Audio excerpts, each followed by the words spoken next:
Hey guys, here we are, as promised, section 13.3, increasing our freshwater supplies. What do we do to try and expand what we have, make the access easier, if you will?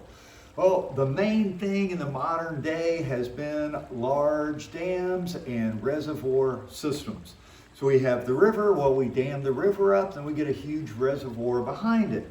The huge reservoir behind it we can now use for all kinds of things. We can pump it off, use it for irrigation, we have it for recreation, we've got a store backed up. This has been our modern day answer to increasing the supplies, because it's just a river. Well, sometimes the river is high, sometimes the river is low, and it's hard to count on the water. Well, if we dam it up and back it up, we can bank on it, count on it a little better.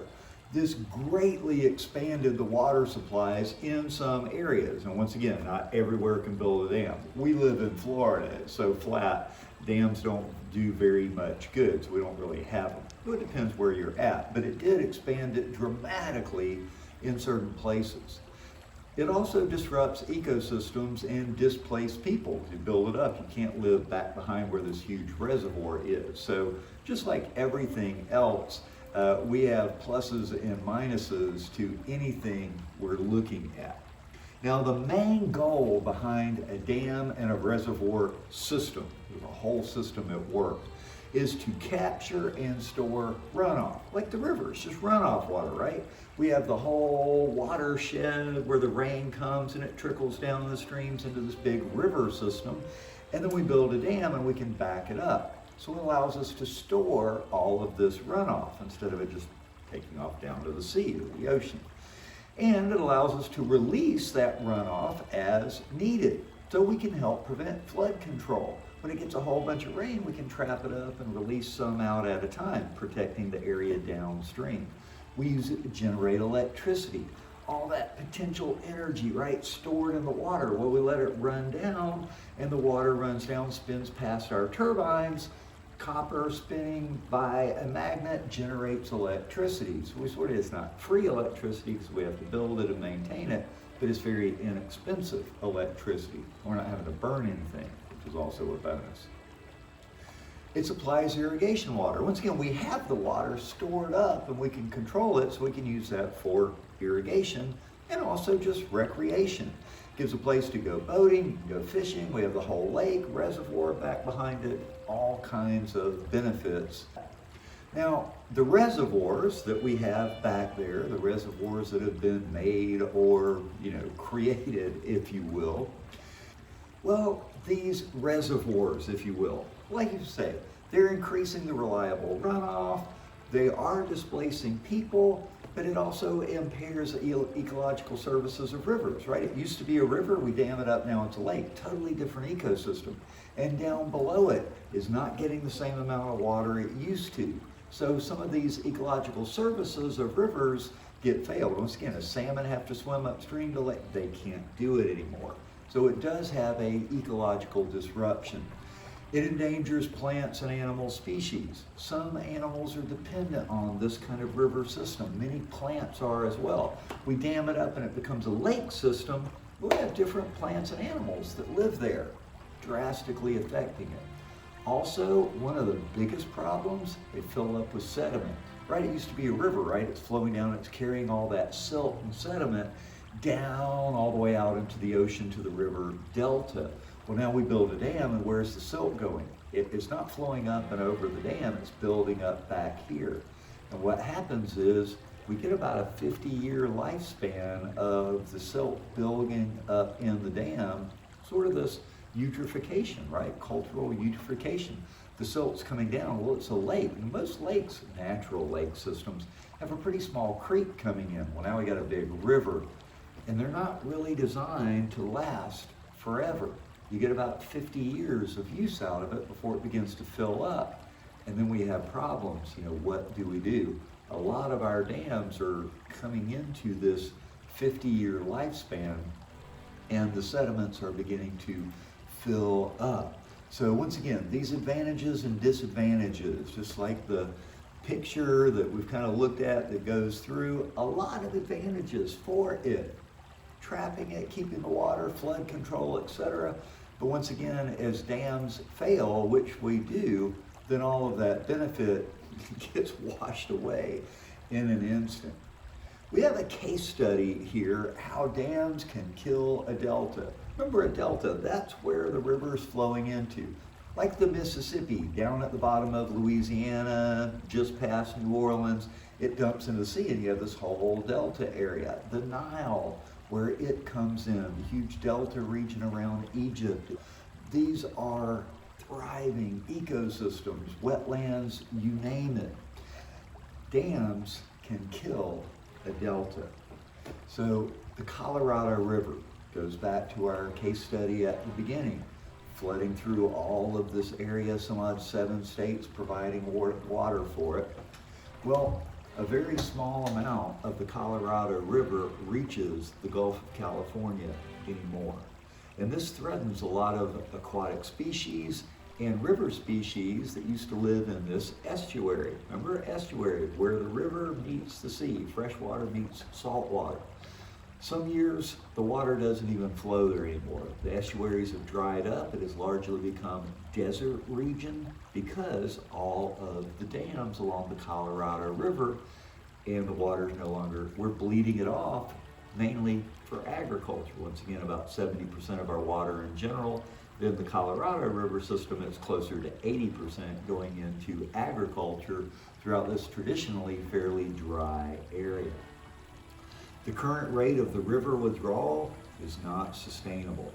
And in environmental science, sustainability is the name of the game. We have to come up with solutions that are going to last forever, basically, not things that have a 50-year run. There's a lot of money and cost going in for something that's ultimately going to fail. We're doing a lot of inefficient use of irrigation. Once again, taxpayers paid for the dams and the reservoirs, and we're getting the electricity from it. So since taxpayers paid for it, we're getting very cheap water. Basically, we're subsidizing the water use. When the water use becomes very cheap and inexpensive, and we're subsidizing farmers to come in, we're paying people to farm, so they're really getting a subsidy for the farm, they're getting a subsidy for the water is much cheaper than it really should be, and we wind up getting some inefficient practices. Inefficiency always hurts us in the long run. Now, some of the proposed actions for states using it are to enact strict conservation measures, phase out some of these agricultural subsidies, and shift from these water-thirsty crops like corn and rice. Some of these take loads of water, and we're growing water-thirsty crops in a traditionally very dry area. Some of these things need to be phased out, and even just to raise the price of the fresh water. You raise the price, people aren't as likely to waste it. You're going to be much more careful with it when we wind up having to pay for it. Now, some of the states have made agreements that, hey, we're going to do things to cut back the water, but agreements usually aren't enough. Eventually, we have to get laws and acts behind it, because if it's not illegal, the business is going to do it because it's just good business. At a certain point, we've got to enact full cost pricing, and there's got to be an economic impact or nothing really happens. In 2014, one of the dams near Yuma, Arizona, the Morelos Dam, was opened up for 2 months. It was a science experiment. If we opened the dam up and just let the water flow instead of trapping it, what would happen? Now, it was a very short time period that we watched it, but there were dramatic short-term results.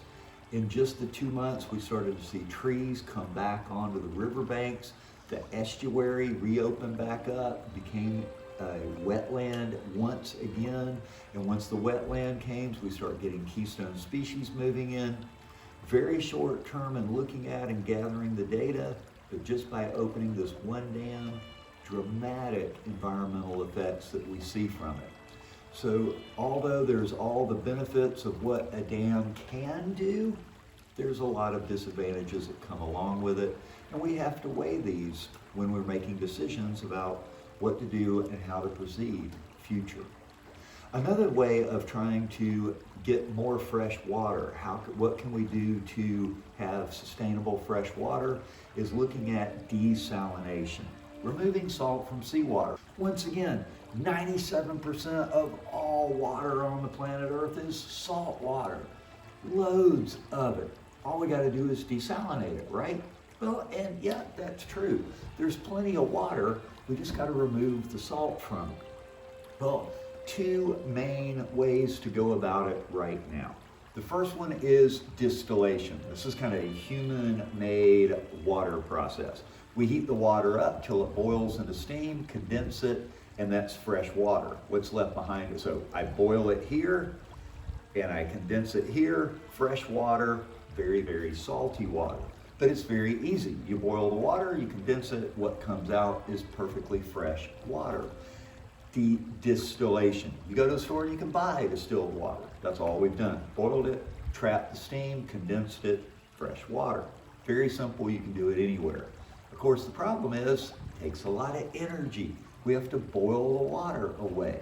It takes a lot of energy to do it, so it's expensive. It's expensive to do it. The other one is reverse osmosis.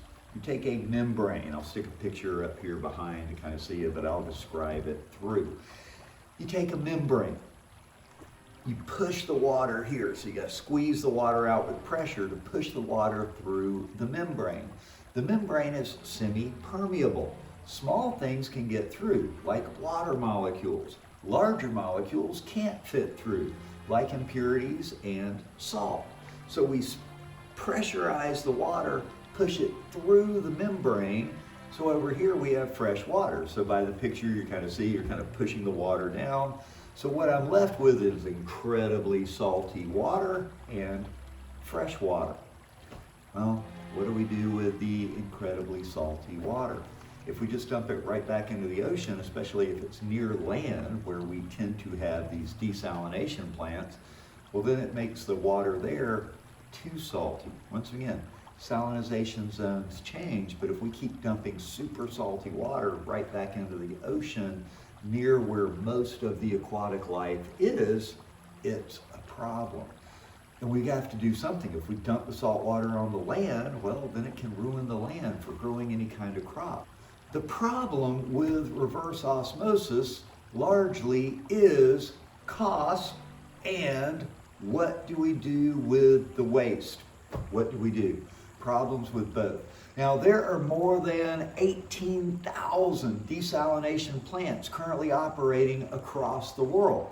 Most of these are operating in the Middle East, North Africa. We have some in the Caribbean, but it's only where we have serious shortages of water. You know, North Africa, Middle East, this is desert area. They don't have fresh water, so it's costly.